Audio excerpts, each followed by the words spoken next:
The magnificent pyramids of Egypt stand as testaments to the skill and organization of this ancient civilization. But how much do we really know about the daily lives of the people who built them?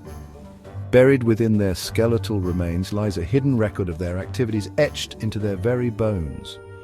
This record is found in the form of entheses, the sites where muscles attach to bone. Entheses are more than just connection points, they are dynamic structures that respond to the mechanical stresses placed upon them. Just as a weightlifter develops larger muscles with repeated exercise, entheses undergo changes in size and shape throughout an individual's life. These changes, known as enthesial changes, or ECs, can provide valuable insights into the types of activities that individuals engaged in during their lifetimes. By studying these subtle skeletal markers, researchers can reconstruct the physical demands placed on different muscle groups, revealing the repetitive movements and labor practices of past populations. In this way, entheses serve as a unique window into the daily lives and social organization of ancient societies. Imagine for a moment the life of an ancient Egyptian builder hauling massive stone blocks across the desert sands. The constant strain on his arms, back and legs would have stimulated bone remodeling at specific muscle attachment sites. Over time, these entheses would have become larger and more prominent, reflecting the strenuous nature of his work. In contrast, a high-ranking official, accustomed to a life of leisure and intellectual pursuits, would have exhibited a different pattern of enthesial development. His bones would likely show less pronounced muscle markings, particularly in areas associated with heavy lifting or repetitive manual labor. Instead, his skeletal remains might reveal signs of activities like writing or fine craftsmanship. By comparing the enthesial patterns of different individuals, researchers can begin to piece together a picture of their daily activities and social roles. This type of analysis is particularly valuable for studying past societies where written records are scarce or incomplete, providing a more nuanced understanding of how people lived and worked. One groundbreaking study conducted by bioarchaeologist Osama Refai focused on skeletal remains from the Old Kingdom period, around 2686 to 2181 BCE at Giza, Egypt.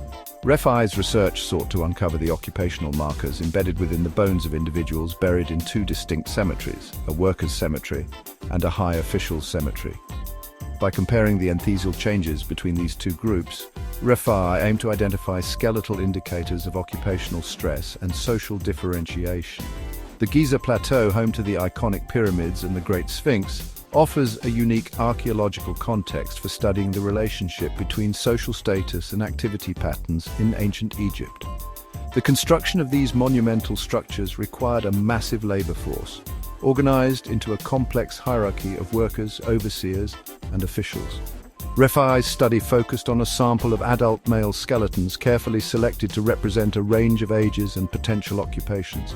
He meticulously examined the entheses on their upper and lower limbs, using established methods to quantify and compare the size and shape of these muscle attachment sites. Section 4, Social Stratification at Giza, a closer look.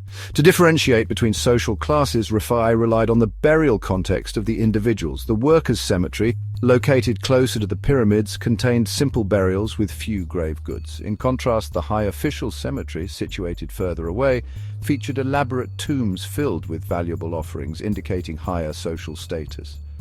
Refai's analysis revealed striking differences in enthesial development between the two groups. The skeletons from the workers' cemetery exhibited significantly larger and more robust muscle markings, particularly in the upper limbs and shoulders. These findings suggest that these individuals engaged in strenuous, repetitive activities involving heavy lifting, pushing, and pulling, consistent with the labor demands of pyramid construction. In contrast, the high officials' skeletons displayed less pronounced enthesial development with smaller and less robust muscle markings. This finding suggests that these individuals lived less physically demanding lives, consistent with their elevated social status and administrative roles. Section 5. Conclusion: Illuminating the Past Through Bone Whispers. The study of entheses provides a powerful tool for understanding the lives of past people. By analyzing these subtle skeletal markers, researchers can reconstruct activity patterns, differentiate between occupational groups, and gain insights into the social organization of ancient societies. Osama Rifai's research at Giza offers a compelling example of how enthesial analysis can be used to unravel the complexities of the past. By comparing the entheses of workers and high officials, Rifai's study provided valuable insights into the division of labor and the physical demands placed on different social classes in Old Kingdom Egypt. His findings highlight the importance of considering the human cost of monumental architecture and the enduring legacy of social stratification in the archaeological record. As we continue to explore the ancient world, the study of entheses will undoubtedly play an increasingly important role in illuminating the lives of those who came before us.